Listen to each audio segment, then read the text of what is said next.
জান্নাতুল বাকি, যেটা আমরা বাকিউল গারকাত বলি, যেখানে আপনি দেখবেন সাহাবায়ে কেরাম রাদিয়াল্লাহু আনহুমের কবর, যতদূর চোখ যায় তাদের কবর, কবরের কোনো মাজার নাই, সেখানে কোনো তাওয়াফ হচ্ছে না কবরকে কেন্দ্র করে, সেখানে কবরে কেউ ফুল চড়াচ্ছে না, একটা ছোট্ট পাথর দেখা যায় খেলার কিছু না।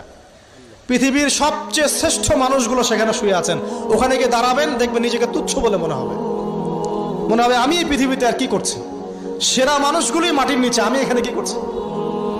তো দেখুন প্রিয় ভাইরা, অবশ্যই ওলি আউলিয়াদের কবর জিয়ারত করবেন, কিন্তু মৃত ব্যক্তি আপনার কল্যাণ করতে পারবে, অকল্যাণ করতে পারবে?